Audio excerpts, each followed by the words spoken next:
Bonjour Bandeko Nangai, bonjour Bana ya Mama Congo. Merci Nabino Banso Bozali ko Bokolanda Ngai pe Bozali Kolanda. Bandeko Nazali na mawa mingi. Ça fait longtemps to sali rencontre été to sololité na kati ya internet na direct à Facebook na sala sous live té parce que ces derniers temps j'ai compris que ba combat na biso to orienté ba effort na biso na côté mususu to yeba na koluka moyen ya ko conjuguer ba effort na biso pona to mata to matisa niveau ya combat na biso pona to yeba na ko changer les systèmes oyo ezali ko tia occupation na biso et ezali ko occuper RDC na peuple congolais oyo azali na kati ya soumission moko incroyable. Bandeko nazali na mawa mingi sujet nanga na ye lelo ezali kaka sujet moko na yeka ko yebisa bino ete RDC babotoli biso mabele na ba soldats zambiens na l'état zambien. Nakanisi la plupart d'entre nous bozali koyeba makambo oyo ezalaki conflit moko ezalaki ko se passer na sud ya Katanga. Na sud ya Katanga, nous avons connu un conflit oyo ba soldats zambiens bakotaki na territoire congolaise. Alors à partir ya lobby ministre oyo Gisaro oyo ya Rwandais oyo azali ko s'occuper na makambo ya administration ya territoire asalaki déclaration mais ba presse mingi lobeli yango te mais na yebite pourquoi parce que lobby était ba armée ougandaise pardon zambienne oyo ezali ko occuper ba territoire wana ba territoire frontalier oyo ezali na côté na ye ba ko sala en sorte que ba tikela bango cette bande ya territoire parce que ezali source ya conflit entre l'armée congolaise et zambienne. Bandeko, ezali mabele na biso. Zambia ya koti abotoli mabele a bengani population na esika wana. Depuis un certain temps, tout le monde balobeli yango. Bato bele bazali koloba situation oyo ya Zambie avant de la biso na mabele na biso. À l'est de la RDC na côté à Kivukutu, to ganga katolobaka tout le temps, mais personne n'a dit mot. Ba autorité baza kolobelo côté parce que kuna ezali avec leur complicité. Mais lelo oyo ministre a déclaré que cette partie là qui est une partie à problème entre le Congo et la Zambie, local ezali territoire moko infime, ba préférer ba déplacer ba borne et quand on a kati ya RDC et la Zambie récupère cette partie à territoire oyo a confisqué depuis un certain temps. Cette partie à territoire est confisquée depuis l'avènement de Félix Tshilombo na Isikawana Yazali. Félix Tshilombo a préféré que Zambie a récupéré Mabele Nabiso. Zambie a comme un propriétaire terrien a bâti Mabele à étendre territoire naye à l'intérieur de la RDC. Voilà les problèmes que nous avons.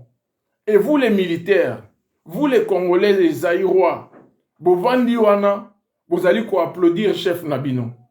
Oyo azali les soi-disant chef Nabino. Vous allez koloba elo komorote bande konangai. C'est vraiment triste à voir cette histoire parce que makambo ezole kanambo kanabiso.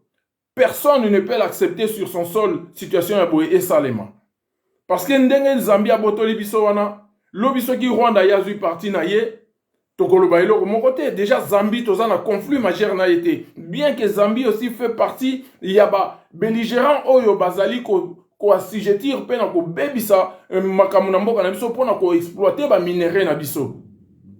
Mais le Rwanda oyo azali na mabele na biso depuis des siècles, des jours et des années. L'Ouganda oya yena mabele na biso à visage découvert alobi pe aye ko tonga banzela aye ko sale la biso ba autoroute e bimara e beta kasindi beni nani na jusqu'à Ouganda kuna mais bandeko na ngai bozali komona ngo toko loba nini bandeko et vous les autorités oyo bozali ba patriotes esprit ya patriotisme na mino boche yango wapi bokoti yango kaka na libumu. Bandeko mabele ezali ko kende ezali susu likambo ya kovanda kimia te ezali likambo ete mutu nyonso ayeba na kotelema pona kobundela mboka. Félix azali wana pona ko aider congolais te. Félix azali wana pona ko sauver mboka te, mais Félix aye wana pona enrichissement personnel na ye. Aye wana pona bonheur na ye, na famille na ye, na bana na ye, na bakoko na ye. Félix n'est pas là pour vous ni pour moi. Félix, c'est un receleur, c'est un voleur. Il a hold-up et bénéficiaire, il y a hold-up électoral au Salamaki le 30 décembre 2018. C'est un homme à abattre. Naba mboka nyonso. Oyo mboko vraiment ezali na ba patriote. Félix Tshilombo, c'est un homme à abattre. Parce que trop c'est trop. Na mboka na biso tokoki ko accepter kate des forces étrangères baye ba occuper biso et puis bo pesi bango souveraineté, bo pesi bango sécurité ya mboka na biso, bo tikeli bango ba surveiller mboka, ba contrôler mboka comme eux ils veulent. Tokoki ko céder sécurité ya mboka na biso na ba étranger te. Comment yo zali propriétaire ya ndaku, yo au lieu tenir ba fongola ya ba clé ya ndaku na yo za ko pesa ba clé ya ndaku na yo na voisin oyo yebike aza ko envier bana na yo, aza ko envier mwasi na yo, aza ko envier richesse na yo pesi ba clé ya ndaku na yo. Comment cela peut-il être possible bande konangai? Mboka ezali na kokende, mboka ezali na kokende. Tokoki kotika la kaka na ba discours te, tokoki kotika la kaka na koloba te, na ba commentaire te, mais il faut total ba intérêt na biso. Monde oyo eza kotambola na ba intérêt, monde oyo eza kotambola na makambu nyonso mutu nyonso otala intérêt ya population na ye pona koluka ko mettre le pays dans le rail. Bande konangai na RDC mikolo yo fièvre football eza makasi. Na yebi ke biso ba congolais tolingi bale mingi. Mais baza ko distraire no pendant que bino bozo kumisa makambo bale, pendant que bino bozo sepela makambo ndembo na este bandeko baza ko kufa. Félix azo ko kipete, Félix ye wana pendant que bino bozo ko sepela makambo bale, ye wana ko sala ba shopping ne na Dubai, ye wana zo ko kendaka ne na Jordanie, ko signaka ba corps na ye na batu na ye oyo ba patron na ye ba tie na pouvoir, mais bino ko to bozo sepela makambo bale, bo beli fièvre ya bale, nazo ko comprendre te. C'est vrai ezali na ndembo, mais to gagner ta trophée mon côté. Ezali pe match ya finalité, nazo ko comprendre te na internet comme kaka football. Na football ango yo na ba autorité ya RDC oyo ba yebiete tozali na ba mesure ya COVID-19 depuis 2021. Ba yebi bien que na Maroc ndenge ali na ba vol et oroki ko zo avion te soko zali vacciné te. Mais et comme singa ndenge na moni ba député liste ya munene bimi ba député ba sénateur batu mususu ba corps d'état mususu bazui avion ba kei na Maroc sans avoir été vacciné. Mais bozali ba bololé. Botuni ata ba information te na mboko boza kokende. Ba supporter marocain oyo nyonso ba yaki na RDC. Ba joueur marocain nyonso ba yaki na RDC. Bango nyonso bazali na minimum ya 2 doses. Bango nyonso. Mais yo longwe RDC ozali autorité, soi-disant député ou soi-disant parlementaire, nani sénateur, aux avions, aux ali kokende na Maroc. Or, na Maroc, il y a une obligation avant de accéder na territoire na ye, il faut qu'on soit au moins vacciné na 2 doses. Bino bozu avion pepele, oui, moi je suis honorable, moi je suis excellence. Na kende Maroc, na keko supporter ba léopard. Mais quelle idiotie! Ba tout na raté information na mboko za kokende. Ba mesure barrière ya COVID-19 na necessité na ba mboka mususu. Mais na Maroc, bah, même si distanciation, bah, masque et sili, mais vaccin, c'est une obligation. Ndenge bino na RDC, et comment que moutounyo sa compte en aéroport, avant à compte en la ville à Kinshasa, il faut vous foutre ça y est, nini go pass. Mais na Maroc, bah, vous foutre ça yo go pass te. Mais là qui ça, vaccin na yo à jour. Minimum 2 doses. Si on a 3 ou 4, ça va. Mais si on a déjà 2 doses, ça va. Au continent, au territoire marocain. Si on a des députés, des sénateurs, jusqu'à maintenant, ils ont immigration. Parce que, ils sont au Maroc sans visa, ils continuent au Maroc, ils atterrissent au Maroc sans visa, oui, le quoi ils supporter l'équipe, même s'ils n'ont pas de visa, ils ont un visa dans l'aéroport, ils continuent. Mais malgré ça, même à tous, ils ont un visa. Mais par contre, si soyez bakei na Maroc, le col la bazali ba sénateur, bah monsieur il est très excellence, monsieur il est très honorable. Ce qui a yé na yé, ata azali na yé na vaccin te, oh moi je suis monsieur l'excellence, l'honorable, na kokota facile. Tous pepele en bétol. Bah yé ba komi na Maroc, bah ils ont non, monsieur ici au Maroc. Bon moni biso moko ba marocain, ata bozali na Europe, un marocain za na Europe. Avant azonga na territoire na royaume marocain, il faut azana minimum il y a 2 doses. Il y a vaccin. Soko zana ote au kokota te. Et alors, à combien plus forte yo zaïrois, yo un étranger, outi mboka na yo kuna toyebi te maladi ni oza nango, oza koya kokota na territoire marocaine 102 doses ya vaccin, voire même 100 vaccins, ozoya tolekisa yo okota na mboka na biso parce que oye ko soutenir équipe na bino. Mais vous vous foutez de la gueule de qui? Mais Zaïro akola. Bande ko nanga ito changer.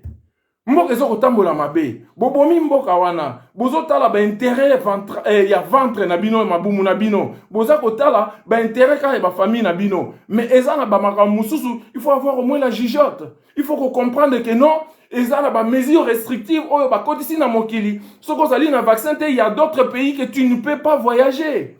Bien que ça makambo football mais ba ko fongola yo porte te, oui, vous êtes des supporters bokota, mais non. Bande konanga ba supporter marocain ba yaki ko supporter équipe na bango, mais l'air ba komi na Kinshasa ba yebisa bango bozana obligation ya foot à go pass pour na bokota na Congo. Ba fouti ba go pass na bango près de 160 000 $ et koti na caisse ya trésor congolais. Le jour où ba marocain ba yaki na kanisi, bo mona ki ba avion na bango ndende tandamaki. Près de 160 000 $ et koti na jour wana. Même touano bazalaka na aéroport wano basenga bambongo basala ki bonnes affaires parce que pona bango bambongo go passe côté belé. Mais malheureusement bango bakomona pe eloko moko te po go passe on ki na compte ya Hippolyte Kanambe. Tilo mwalo baka na biso prometaka biso ke yé a kolongola go passe, mais jusqu'à ce jour 3 ans yango go passe azoko kolongola te. 3 ans yango go passe ako kolongola te, et bongo ba militaire oyo ba simbi penza ngwende ya mboka wana ya ko changer bango. Azo banga patron na ya tchaki parce que le patron il est là, il surveille, il contrôle. Bande konanga l'air est grave. Ce qui to sali est forté, soit ko bomachi lombo parce qu'il y a plus rien à cacher. Lelo oyo biso to zalaki na esengo mingi to zalaki ko sepela makasi le to ka ike ati yo na Belgique il est grave. Ngai na zalaki na esengo.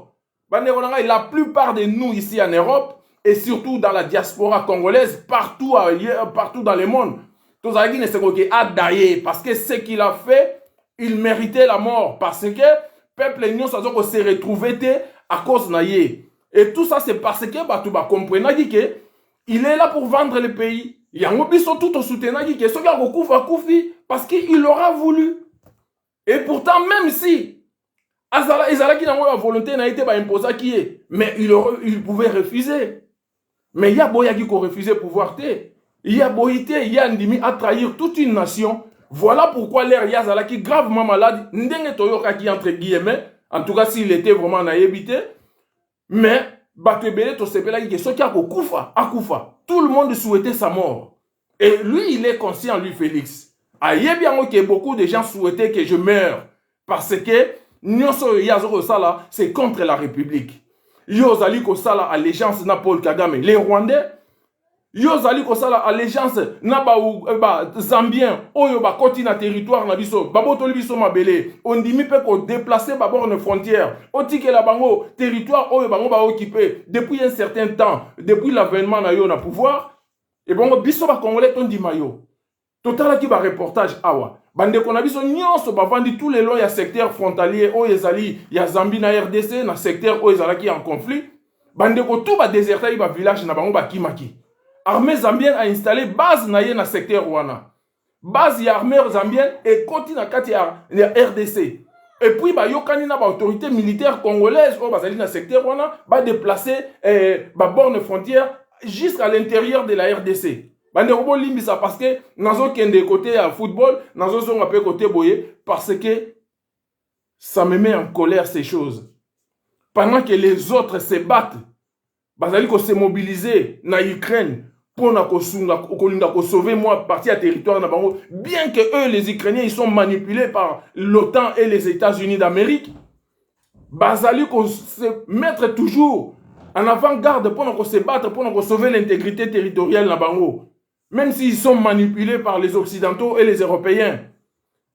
Bande konangai, biso ba Congolais to vandi to za kotala. Ba botoli biso bena mabele, mais to ndimi. Bande kona biso depuis un moment, ba bengani ba na territoire wana, bazali libanda baza kolala la belle étoile. Mais to ndimi bande ko bazanga ba village na bango, bazanga bilanga na bango, bazanga mabele na bango, ba koma ba réfugiés dans leur propre pays. Biso to ndimi. Parce qu'il y a un agresseur extérieur qui est plus fort que nous. Mais biso tozangi forcité. Seulement que nous sommes infiltrés. Nous sommes courbés les chines. Biso tondimi l'esclavagisme. Tondimi qu'on se soumettre. Na banguna na biso na ba voisin na biso. Na lobaki ya voisin na yo soki azali ko envier bonheur na yo, aza ko envier bana na yo, mwasi na yo, na ndako na yo, ko pesa ka ye clété. Moko muso akolinga comme propriétaire ndako wana bengani yo. Ande ko ngai eza mawa mingi.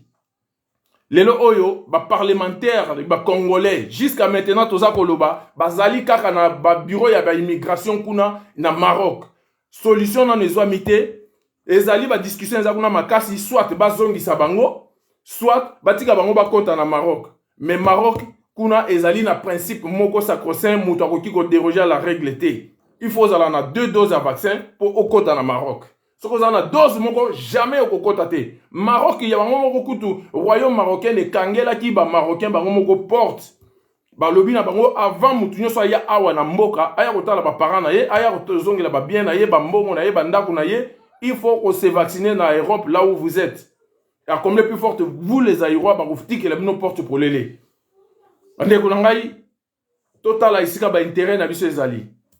Ba intérêt na biso ezali na football té. Football ezali ngo lisano. Ya bana mike, to gagner té et qu'on même pas et qu'on changer rien na panier de la ménagère congolais. Et qu'on changer rien na libumu pena nzala o ezali ko gangrener RDC. Et qu'on changeait et l'eau comme côté quand on l'a retikala toujours dans nzala na ye du matin au soir a rozalaka toujours débrouillard abano bimanaton ko kende zando ko kende kote kabiteka te kana balabala ko tambusaka makasu na mutu ko tambusaka ba nini ba bilo ba pondu ba ko tambusa kote ka makala bande ko ngai to sala effort to benga bande ko na biso babota courage pour na to sala mobulu na mboka wana to tikali kaka na soulèvement populaire. C'est vrai qu'à l'heure actuelle le soulèvement populaire est difficile, tellement difficile à atteindre parce que allié à occupant ou ya RDC na minute oyo c'est la famine. Famine oyo ezali ko frapper RDC, ezo ko frapper ba congolais et surtout na crise ya impayement oyo bakisa misu na kati ya mboka na biso yangonde ezali meilleur allié ya occupation. Voilà pourquoi tozali ko senga ete bande ko na biso il faut balata molimo ya kanda. Molimo ya kanda soki ezali te toko changer et l'eau comme côté et rien ne changera toko tikala kaka na statu quo. Bande ko ngai na ngina loba likambu ya o ezali ko kende na eza ko leka na Ukraine na Russie. Bande ko ba congolais biso nyonso tozali na Europe awa. Biso nyonso tozali na mwa ba moyen ya subsistance. Bo sala kata mwa ba réserve. Bo sombi ba pâte, bo sombi ba loso na yo o tien na ndako. Parce que na mikoleza koya on ne sait jamais ce qui peut arriver. Parce que na kanisi bozo kende ba magasin, bozo ko tambola partout, bozo mo ndenge carburant et mati. Vous avez des denrées alimentaires dans les magasins et mati, mais dans les jours à venir, et vous allez encore plus pire. Parce que dans la minute où il y a mati, mais la Russie n'a pas encore coupé le gaz et l'énergie où le pétrole à fournir dans les Européens. Mais moukolo que Russie guerre et changer étape. Ce qui Russie a caniqué à 4 yango. Nous allons coco taper bilo que coco ma trop cher. Vie et coco ma insupportable. Tu évites un dernier cause-là. Mais koza malam koza déjà na ba réserve na yo ya ba pâte ba réserve na yo ya ba riz na ndako awa toza na Congo te mais awa toza na Europe on a un peu de moyens ya subsistance on peut le faire mais pour ko se nourrir et ko senga koza na moi ba réserve na kanisi boza ko mona tous les pays occidentaux baza ko loba il faut ko kata cordon avec la Russie. Il faut qu'on kanga toutes nos entreprises où ils allaient en Russie pour financer l'effort de guerre et la Russie en Ukraine. Or, nous les Congolais et la Russie, nous avons les mêmes adversaires. Vous allez comprendre, la Russie et la Congolais, nous avons les mêmes adversaires. Le Congo est combattu par la communauté internationale, comme la Russie est combattue par la communauté internationale. Je ne dis pas que Ukraine a droit et Russie a droit à envahir Ukraine. Non, je n'ai pas dit cela. Mais nous avons les mêmes adversaires. Bah, eux, ils vont combattre Russie et ils vont combattre RDC. La RDC est combattue par la communauté internationale, mais batie Rwanda en avant pour avant de sa occupation, pour assujettir biso, bango ba profiter de la matière première na biso. Mais la Russie est combattue par toute la communauté internationale parce que la Russie est le pays le plus grand pays du monde. Bazali na souci ya ko kata mboka wana na bitendi belé parce que mboka wana, vu sa grandeur, vu sa puissance armée, vu sa puissance militaire, ezali tellement ko faire peur na ba occidentaux. Voilà pourquoi ba américain na makamu na bango ya hégémonie suprématiste, bazaka na besoin ba kata cordon wana ya Russie, ba affaiblir yé de l'intérieur. Yango moni bazali ko utiliser Ukraine pour na asale la bango sale boulot oyo bango ba lingo salate. Et surtout que ces derniers temps, bango bazako bima liboso pour na ko gangara que non, nous ne voulons pas se mêler à la guerre, mais ceux qui sont là bien ba tindi ba mercenaires de bango et belé bazali na Ukraine, bazali ko bunda na compte ya ba ukrainien pour na ba se défendre contre la Russie. Ba français oyo ba gangaka awa ba ndeko na biso ba français ba yamba biso na bamboko oyo. Bazali na 500 entreprises na URSS na Russie. Mais baboyi ko kanga ba entreprise na bango. Vous savez pourquoi? Parce que les Français disent que ceux qui ont toutes leurs entreprises, ceux qui ont longoli yango, ba clé sous la porte. Russie a causé nyonso à nationaliser yango. Mais les Américains basala ki buzoba na l'esprit à précipitation, ba kangi ba société na bango. McDonald's on a déjà eu ko perdre plus de 860 magasins na ye. 860 magasins à McDonald's et à Russie, l'air bakangi boy, Russie pa zubu a balo liango, a nationaliser yango, McDonald's yakuna et aux allées sous-souter, n'y c'est comme ya baris. Parce que McDonald's c'est simple. N'engem sabino ndenge McDonald's est fonctionnera, na kanisi biso tuto yebi. Mais McDonald's ndenge liona, McDonald's bakbalu kaka terrain ya na maison ya McDonald's wana. Mais après n'y so etikali ezala kaka nini ndenge to benga awa donc ezala franchise ba franchise yo zikaka logo ya McDo zo kotia McDo zo fournir yo ba produit na ye na ba ingrédients na ye yo za koteka oza ko futaka ba franchise na yo et puis yo oza na propriétaire ya maison wana. Mais kuna ba pain wana nyoso esala na Russie ba céréales wana nyoso eza kuna bœuf pe kuna ezali viande nyoso ezali elo ni bango ba kozanga ba nationaliser ba McDo nyoso lelo oyo McDonald's qui susu ko se prévaloir talo ba non na zongeli ba magasin na parce que tout basi ba nationaliser yango. Et ce qui se passe en Russie c'est une bonne chose pour le monde entier pa y ba ko comprendre que tozaka susu dépendant kaka na monnaie dollar te oyo ezali monnaie moko suprématiste oyo ezalaka toujours na sommet pour na ko imposer batu. Lelo oyo ba chilombo aye barango ti akoyibaka bambongo na ye akoyaka awa na Europe. Mukolo akoyoka kaka ke soki ba frapper ye propriété ya monnaie américaine ezalaka l'état américain bango kaka soki balobi ke to frapper yo oza na ba sanction ba récupérer ka mbongo na bango. En fait ezali ko ba sanctionner ezala kwa ne ba yibi mbongo oyo ba yo osali oyibi na mbongo no ekobomba bango siko ba yibi yango mbongo ya Kadhafi lelo kenda 50 milliards ya Kadhafi atia na ba banque européenne et volatisa kaka boy atika ba milliards na ye na États-Unis kuna na ba compte américain kuna na ba banque américaine na trésor américain mbongo nyonso ekenda ba européen na ba américain ba yiba ba mbongo wana mais bango balobela yango te ke eza moyibi ba kolobaka ke o ba saisir yango ou bien ba pesi yo nini sanction moko boyeke o récupérer mbongo na ote ba geler yango gel pona bango ezali moko boye pour ne pas dire vol. Alors pour na bango so balobi ke to yibi mbongo na yo nyonso tchepa na biso ekobima salité te ekobima propreté ekobima salité yango balobaka ke to geler yango. Voilà pourquoi tout ça ko expliquer bandeko nyonso bino boza na Congo boyibaka ba mbongo po boyo tchaka awa. Mais mukolo ke makambo eko changer, mukolo makambo eko beba, mukolo bango ba ke ba geler ba bien na yo. En tout cas, oko beta ba shit na mabele pour bondela bango bazongesela yo mais oko yango esuste. Voilà pourquoi ngana zo ba été et le Congo et la Russie, nous avons les mêmes adversaires.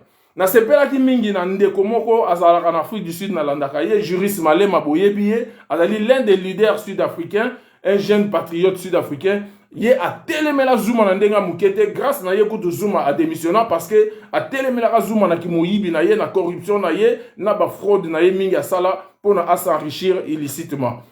Juriste Malema alobi na ba américain boye alobi biso tovanda awa avec l'esclavagisme oyo bino bobengaki yango apartheid l'homme blanc a vendu la biso awa na kingo a nyonga biso awa bino ba américain bo soutenaka apartheid. Lelo obozo benga Afrique du Sud aya ko kota na cause na bino na combat na bino pour na tozala na camp na bino et ko simbaka jamais parce que vous les américains bozali batu ya liboso oyo bo soutenaka l'apartheid awa na Afrique du Sud.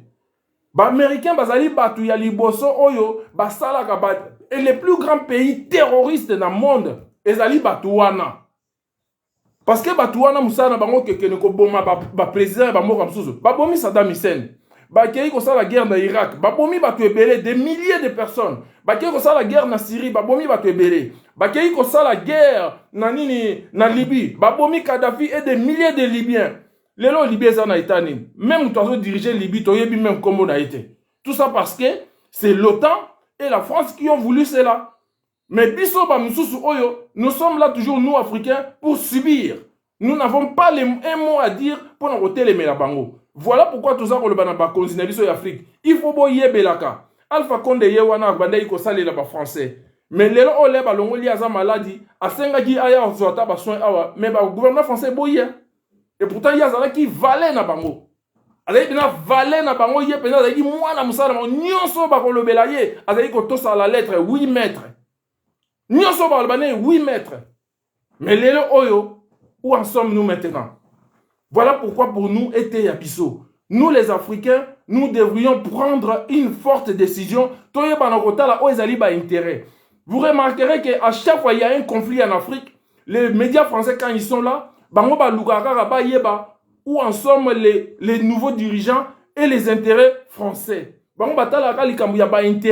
Non, les intérêts français, l'autorité à Sikabalobi, Bakobebi, de rejeter, suivre toujours une collaboration avec les Arabes pour ne pas garder les intérêts français. Mais bison en Afrique, l'air de Zako Yato, que la bango ba intérêt na bango, mais bango na Europe, ah, ba pesa rabiso ba intérêt te. Bango bazo tala ba bénéfice et les intérêts que eux ils gagnent chez nous. Mais nous n'avons rien. Lelo oyo na Russie, ndenge bango bazali kolinga, ba couper les cordons umbilical avec la Russie, les nouvelles énergies, la nouvelle technologie et surtout leurs centrales électriques. Oh, ils allaient comme ça là, matière première, nabiso uranium. Mais l'uranium on le trouve au Niger, l'uranium on le trouve dans Mali, l'uranium on le trouve en majorité en grande partie aussi en RDC. Mais par contre, ce qui est Russie à Kati Bango Singa, il y a nini, il y a gaz, à Kati Bango fourniture, il y a pétrole. Bango s'est tourné vers l'Afrique. Le futur va se jouer en Afrique. Mais puisque les Africains, tous en ont malgré tout ce qu'eux ils prévoient pour nous. Donc, ils vont décider à rapport à Bisso, mais Bisso Africains, tous en ont à dire. Voilà pourquoi il faut tous en avoir dirigeant Mogo Oyo Bazali, vraiment, qui côté les Mélabango. Assimi Goïta dans Mali, à l'axi l'exemple. Assimi Goïta, c'est un jeune, c'est un militant vraiment patriote pour les Maliens. Mais, en tout cas, ceux qui vont aller à Assimi Goïta, Botali ba Lumumba, ba Kasavubu, ba Kwame Nkrumah, ba âge oyo ba Kwame Nkrumah bazoka pouvoir na ba Simi Goïta et ça ba même âge parce que moi qui vous parle, je suis plus vieux qu'Assimi Goïta. Naza mukolo nae. Mais soko tali azali mutu moko vraiment azan esprit ya patriotisme, azan esprit ya Thomas Sankara. Il azan a besoin abimana assujettissement, il y a l'état français oyo azali ko kanga bango singana kingo. Voilà pourquoi nous avons un conflit oyo et zali makasi entre le Mali et la France. Vous allez comprendre. Parce qu'aujourd'hui, bouleversement makasi koya na Mali, nous tous nous allons être étonnés. Parce que na Mali kaka soki baye ko bima na likambo o eza ya mbongo. Basali mbongo na bango. Et c'est quand on a que changement est kokota. Mais na minute oyo déjà le changement est là. Pendant que les Maliens bazali ko bundana terroristes oyo ba yeli ko imposer bango ba wuti na Libye ba yeli bango bande ko ngai ba Maliens bazala ko gagner te les Français bazali wana. Mais depuis ces derniers jours, depuis ces 2 derniers mois ba Français bazali sous-souté. Depuis ces 2 derniers mois ba Maliens bazu décision ya ko bengana ba troupes françaises. Ba Maliens ba komi ko récupérer ba territoire nyonso ezalaki perdu. Et lelo oyo même des informations, il y a l'armée française. Ils ont ça là, ni chaud ni froid. Et basu courage à 2 bras bakangi ba chaîne ya propagande européenne. Voilà pourquoi boza komona été ba français bazali ko inesu ba malien makasi ba komi ko prévoir ba boma dirigeant malien comme le la bango ezali leurs habitudes dans leurs habitudes ba bomaka ba dirigeant européen ba dirigeant africain bazali toujours ko prévoir ba boma bango. Or nous les Africains nous devons être solides tous à la soudés pour na koluka ko sauver notre terre. Bozali ko remarquer et le qui se passe ici en Occident, les Européens s'unissent. À chaque fois, il y a un conflit entre eux. Basali Union européenne. Mais pendant ce temps-là, l'Union africaine est solide, l'Union européenne. Les États-Unis, ils ont aussi des multitudes de pays, des centaines de petits pays, territoires. Basangani po basa la force oyo babengi États-Unis d'Amérique. Basali bakomi makasi. Ba Européens pe basangani bakomi makasi. Mais balingi te ba Africains basangana. Balingi toujours les Africains se divisent entre eux. Balingi toujours biso ba Africains to bomana entre biso. Tout ça, pour na bango bazala toujours na même mise contre biso. Parce que bon, mon qui a bien, les Kadhafi, comment ils ça effort, il y a qu'à mettre tous les Africains sur la table. La première chose, bah, parce que que politique ya Kadhafi azali ko sala na politique monétaire au Kadhafi azali na projet nango pour na Afrique. Babi que ceux qui ba africains ba comme na monnaie commune, ceux qui ba boire ici France CFA. France est en la crise, mbongo oyo ba français ba sala ka on a ko profiter ko futa ba retraite française et ko zalaka isosote. Ba problème est kokota ebele. Alors qu'est-ce que nous allons faire? Tobomaye, ba boma Kadhafi. Alors lelo oyo avec la nouvelle génération, avec l'internet, avec les médias qui vont à la vitesse de la fibre optique. Tout le monde a ouvert l'œil. Maintenant, il faut conjuguer les efforts pour vraiment tous à la vraie indépendant. Parce que la sécurité na biso na maboka batute. Bon remarquer en Afrique mobimba, ils allaient entourer na ba force, ba base américaine et les bases françaises. Tout ça, ils allaient position ya ko vandi sa biso na esclavagisme parce que yo okoki kolobela bango mabete. Parce qu'on a dit que l'armée na bango ezali awa. C'est ça qui a coûté le pouvoir. Il y a un an, il y a papa na biso Laurent Gbagbo. Laurent Gbagbo na kati ya Côte d'Ivoire, base armée française et vende la cahier. Bango ba baya ko bombarder ndaku na ye. Bango ba tu baya ko bimisa ye na pouvoir baya ko vendre ça na oyo mutna bango ba bengi Ouattara. C'est ça le problème. Et nous les Aïrois, tondi marababilo kwa ndenge wana. Lelo oyo base américaine ezali na est. Ezali na ba frontière na ba zamba na biso kuna et sika bango baza ko exploiter ba nobium, ba minerais rares, biso ku tu na droit ya ko pénétrer na territoire wana te. Bon, mon qui a un reportage à Alain Foka. Alain Foka lobby était. À lobby, non, il y a eu un territoire. Tozaraki na interdiction il y a qu'on voler. Parce que ce territoire, ils allaient contrôler na armée américaine, bazali on a besoin d'exploiter ba matière rare, ba minéraux rares, ils allaient sol na biso. Tout ça, ils allaient une façon, il y a qu'on tia biso na boumbu, aux ala mboka na yo, mais aux ala qu'on survoler territoire wanate. Et puis, les Maliens comprenaient qu'on a vécu la même histoire avec eux. Imaginez qu'il y a un secteur où ils allaient qui cadré, secteur où ils allaient qui na base militaire française na Katia Mali, na période à Ibeka, armée malienne a koki ko tiama kolokunate. C'est ce que nous vivons aussi aujourd'hui en RDC. Na période à Ibeka, armée malienne na secteur où français azala qui ko contrôler, armée malienne azana droit ya kokoma kunate. Voilà, et loko e pesi penda e tie mafuta na moto entre le gouvernement ya Assimi Goïta na l'état français. Voilà surtout, ndenge bisope, tozali na même problème. Tozali na ba secteur où ils allaient contrôler na ba chinois, toroti kokota kunate pour nous vérifier qu'est-ce que eux ils exploitent, qu'est-ce que eux ils gagnent, qu'est-ce que nous allons gagner comme TVA, comme bénéfice, comme taxe. Ba américains nyonso eza robima, bazo tia na ba camion, ba avion, eza ko mata direct, ezo ke na ba pays étranger.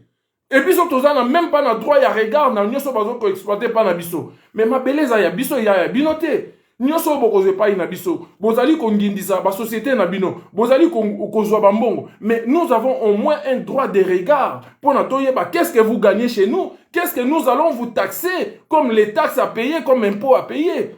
Mais toyebite, matière première, ni vous prenez chez nous. Oh, ni bozo sale leango, biso toyebite. Mais ils ne peuvent pas aller faire cela en Russie. Hein? Et la Russie aussi, il y a beaucoup de matières premières. Ce qui est avantageux dans le monde, il y a l'élo. Russie a imposé bango que matières premières n'est tout et que avec le rouble. En tout cas, je suis content de la situation Oyo. parce que tozala ki biso tout le monde entier avant que somba kaka eloko penser dollar. Mais maintenant Russie a changé makambo. Tozali sous na monde ezali unipolaire te mais to comme na multipolaire, voire même pluripolaire parce que ce qui totali Chine peut a ko imposer pe ya ye mbongo na ye yuan, matière première na ye ya Chine et bando sala ma transaction na ye ba sama na yuan et puis toza kota la paix peut-être Afghanistan, Iran ba ko sala paix ba même chose. Pétrole ya Iran et ko na monnaie locale. Et qu'on a bien sorti dans le monde pluripolaire, on dit qu'on a le choix. Au lieu où on a le choix, dollar ou bien États-Unis. Mais non, nous ne sommes pas des esclaves. Parce que pourtant, dans le monde entier, ceux qui te poni que monnaie américaine, et qu'on a le droit de poni américain, c'est dictateur du monde. Et c'est ce qu'ils font depuis 1945. Les Américains sont devenus des dictateurs, mais sans le dire. Les Américains, c'est dictateur du monde. Sans le dire, les Américains sont les dictateurs du monde. Depuis la victoire contre les nazis en 1945, les Américains imposent à tout le monde leur marche à suivre. Nakanisi bozali komona yango, likamususu ndeko oyo Poutine aza koloba. Poutine azoloba makambo ezali pe parfois normal hein. Poutine alobi kabi oh, bino ba occidentaux, bino ba européens, bobosani oyo ezali règle familiale. Bobosani oyo ezali ete mwasi na mobali fallait babalana. Bokomi kondima ete mibali na mibali, bokomi kondima basi na basi, bobosani oyo ezali règle établie na mokili. Mais Poutine bazali ko combattre ye parce que batu oyo balingi règle oyo ezali établie ya mokili te ezali ba formation. Toyebi bango. Et les formations bazali banani. Ce sont des occidentaux. Bangonde bazali na cercle ya autant. Yango balobi que non Poutine faut to bomaye parce que sinon te homosexualité na mokili ko sala lisusu te ceux qui bato kwa Poutine ba komi ebele. Voilà pourquoi toza ko kene na makambo oyo bandeko na ngai. Il faut comprendre ezali na deux blocs. Bana ya diabulu na ba oyo bazali ko défendre ligne oyo ya Biblia elobi bandeko na ngai. Voilà pourquoi bisone batu oyo toza na mwa misu ya komona to comprendre ndenge mokambo ezo kende. Tokoki ko soutenir batu kwa pona soutenir te ezali te parce que nazo vana na France ba ya oh non yezo kumisa Poutine non nazo kumisa Poutine te mais nazo ba oyo naza komona. Na je n'applaudis pas Poutine mais nazo koloba oh nazo mona Poutine nazo kotela oh ezali makambo na nzambe ezali koloba Poutine azali koloba bi non. Boza kotala te bango ba bosani oyo ezali règle établie. Moi si fois bala nana mobali il faut lukaleye moi si. Mais bango awa balobi te. Il faut LGBT wana il faut luka moi si ba bala na mobali na mbali ba bala na bo pesi bango bana ba bokola après bana wana pe ba ko koma su ndenge ni bo imaginer kaka. Voilà pourquoi makambo zo kende bien te na mokili. Et Poutine sikoyo lokola zali na lignée na bango te. Le Poutine lokola azali orthodoxe. Poutine lokola azali mutu moko azana vision mususu ya mokili. Bango bakomi ko combattre ye po ba bomaye. Et moi ezali ba pona biso, il faut to sala effort. To yeba kopona nani oyo to kolanda. Ba américain to landi bango depuis kala. Ndenge bango bakangaka biso en esclave. Ba nyokoli biso pendant 5 siècles. To saleli bango bilanga ya ba coton, bilanga ya nini lelo yo bana na bango ba koko na bango to sana bango lelo bazali ba multimilliardaires à cause ya ba exploitation ya bilanga to salela bango ba coton to salela bango ba nini oyo ba kana sucre to salela bango ba comment ba multimilliardaires ba koko na biso bazaka ba esclave na bango ba futa bango eloko moko te. Ba ye na Afrique lisusu ba coloniser biso ba bomi ba leader na biso Lumumba ba bomi ye ba désorienter mbalamo Lumumba zaki na ligne droit ya komema RDC vers le progrès vers le développement mais bango l'air ba bomi ye ba désorienter mbalamo ko cours ya vie ya pays mobimba ya RDC ba memi on nzela ya mabe Mobutu aye kokota avec ba crime a boy démocratie mbalamo Laurent Désiré Kabila na ba Rwanda ba ye lelo oyo toza ko subir les conséquences ya occupation oyo Kabila ye la biso na ba Rwanda na makambo nyonso tilo mozo sala buzo banaye tata na ye ya Tshilo Mbolera lobaka ke ndo tozali ko pendre ba bamba bamba anani na kimba pona ba servir d'exemple pona mutu mususu aya ko déranger pouvoir oyo te. Lelo oyo ba témoignage wana tout ça na internet ba témoigner ba vidéo na tout ça nango mais nanya lobelaka yango na UDPS ba kolobela yango te bango ba yebso ka ke Tshisekedi ya Mulumba zali docteur en droit mawa mingi or Tshisekedi ya Mulumba azali l'un des abatu oyo basala que RDC ekota na nzela ya mabenzela ya bulu yeke. Voilà pourquoi mboka na biso ezali toujours na kati ya ba problème jusqu'à maintenant là. Poto. Et Félix Tshilombo aye ko accomplir sale besogne ya papa na ye. Aye ko accomplir ko lakisa biso na bo soto. O ezali ya bo soto. To koti na kati ya mabele na profondeur vraiment na kati ya trou. To komi ko kufa lokola ba nyama. Ande ko ngai ezali mawa mingi. To yeba ko pona kana biso. To sala en sorte que oyo nyonso, yo soldat, yo militaire osimbaka mapinga. Soki oyo ki message oyo, soki ozali capable ya kobeta Tshilombo masasi, yebango ki oko sauver la République. Toza na likambo ya kobomba lisusu te, Tshilombo c'est un homme à battre. Si tu as une arme, tu peux le fusiller, ça sera salvatrice pour la RDC. Bande konangai toza lisusu de maya kotia na monoko te, biso tout tozali ko sepela l'air to ka Tshilombo azali tellement grave na malade na hôpital to ko sepela. Mais lelo yewana asala ki na ye semblant ya maladie, c'était un faux malade, mais to yebi azali en bonne santé. Mais arolia ndikila. Arolia yango parce que c'est comme ça, qui a trahi mérite sa part et a des peines de mort parce que o sala manamboka na trop c'est trop. Bande konangai toza ko tikela bato tango mingi. Na ebite so boza ko mona bozoba na bonyama o ekomi na mboka na biso bandeko bazali ko kufa tozali ko eba isusu te soki to roya ko tika isusu na mboka nini mboka baninga bazo ko kene vers le progrès vers l'émergence mais biso tozali ko zonga vers la régression. Je ne sais pas soki boza ko comprendre ce que nous vivons en RDC à l'heure actuelle. Nzale lobinga yeyo. Hein? La famine est devenue la meilleure alliée, le meilleur allié de l'occupation. Peuple moyen s'est révolté du sous-souté parce qu'il ne sait pas qu'est-ce qu'il va comment il va se nourrir. Comment il peut faire pour avoir au moins quelque chose à mettre sous la dent. Oh, on décollangaï. Mboka za na problème. Mboka za na problème. Faut que ça va décollangaï ça va soda. Destin ya mboka wana. L'air moko ezala ke soki bomoni ke mboka etambola bien te. Les militaires sont là pour remettre l'ordre constitutionnel en place. C'est-à-dire les militaires doivent prendre leurs responsabilités. Ndenge na Mali, tomoni Assimi Goïta zuba responsabilité na ye. Tomoni Oyope, ya Burkina Faso zuba responsabilité na ye. Na Niger pe ona zuba responsabilité na ye. Ba militaire, ba zone ça rappelle l'ordre constitutionnel en place. Parce que mboka koko tamaka na ba civilité civile azotam za mboka na bulu yeke azalaka civil ya ko écarté na kati ya gestion ya république. Thomas Sankara c'était un militaire. Mais en même temps, un destin moko ya bien, azali na ba projet ya bien. Kadhafi c'était un militaire, mais mboka na tambisa ki yango malamu. Tout le monde a Mobutu malgré asaka dictateur, mais c'était un militaire. Tovanda ki en paix. Saddam Hussein c'était un militaire, mais na mboka na ye buzo bezalaka te lokola boy. Al-Sisi oyo ba américain bazo ko kumisa ye. C'est un militaire, un général non? Tout ça comme yango. Mais alors, pourquoi tu refuser non militaire à cause du pouvoir? Non militaire à cause du pouvoir. Mais soit qu'il a du pouvoir pour mettre la règle établie sur les rails, à mettre le pays sur les rails. Quoi de plus normal?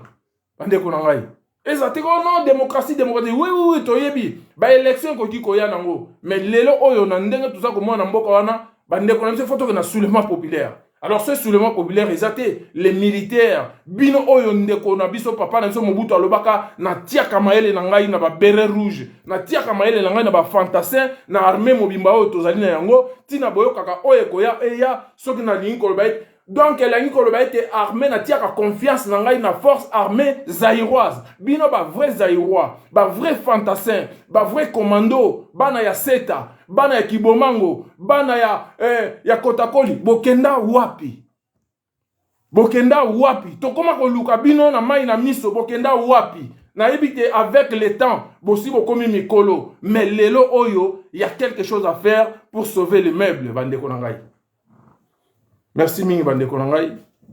Makamba koloba ezali ebele, mais to garder toujours les caps vers les changements pour nous tout que nous avons destiné mon meilleur parce que tout ça a un problème. Les lots où nous avons ça nous car les camps malonga était armée zambienne où ya kangaka par territoire nabiso na sud ya Katanga va déplacer la frontière vers l'intérieur ya RDC. C'est-à-dire armée zambienne a confisqué biso territoire wana où ya kangama wana depuis kala asi a vendu sa base militaire na ye.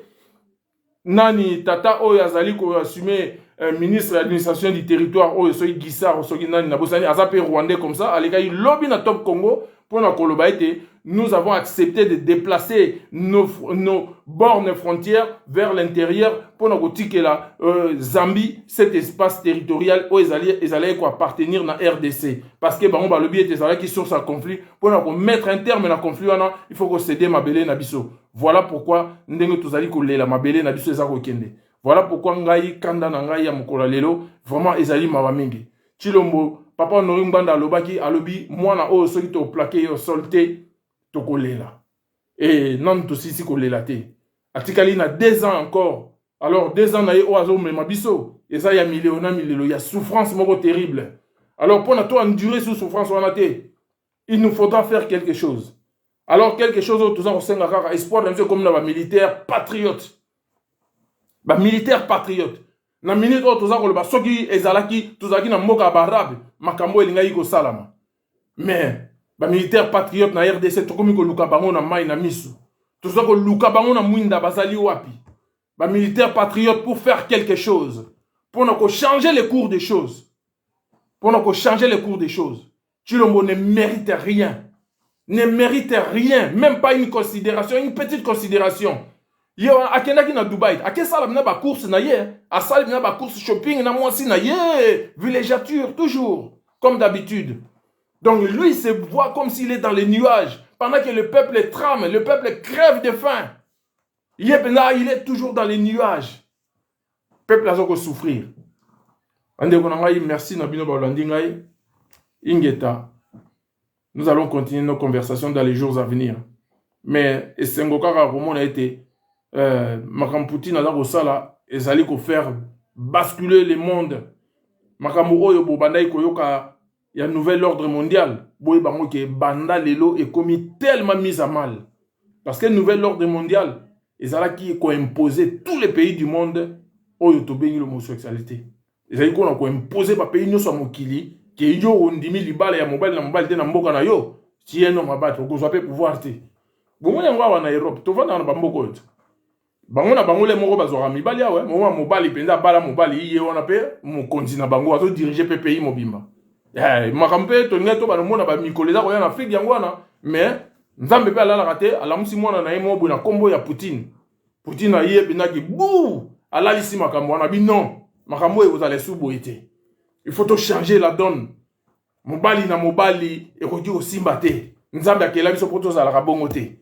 Voilà. Bah makambo yo ele kana Ukraine on il faut comprendre na bozo la ngopela na sens wana parce que makambo za ko leka mingi kuna bande ko mingi awa so ko na ka ba chaîne na bango awa eza mawa mingi boza toujours floué bango ba ozela mnoka ya Poutine lo ko ma ba innocent ba oui boza ko lo bara ndengwana pona biso nyonso ba mususu oyo opinion internationale et avalé kaka oui Poutine aza mabe aza satana mwana non bande ko botala ngona miso ebele bakosaka biso Saddam Hussein azali ko fabriquer ba arme moko atomique ya mabe boye mais zali lokuta lelo oyo Colin Powell ye wana akenda ko ndima ke non nazalaka mal informé zali mal informé te ezala inde lo koso na yo pona ko luka ko gagner mbongo ya pétrole oye ko kosa mokili mobimba et puis ba européen ba yeba ke zape faux mais ba ndima ki yango thèse wana bango tout ba moneke il faut to kosa eloko moko boye.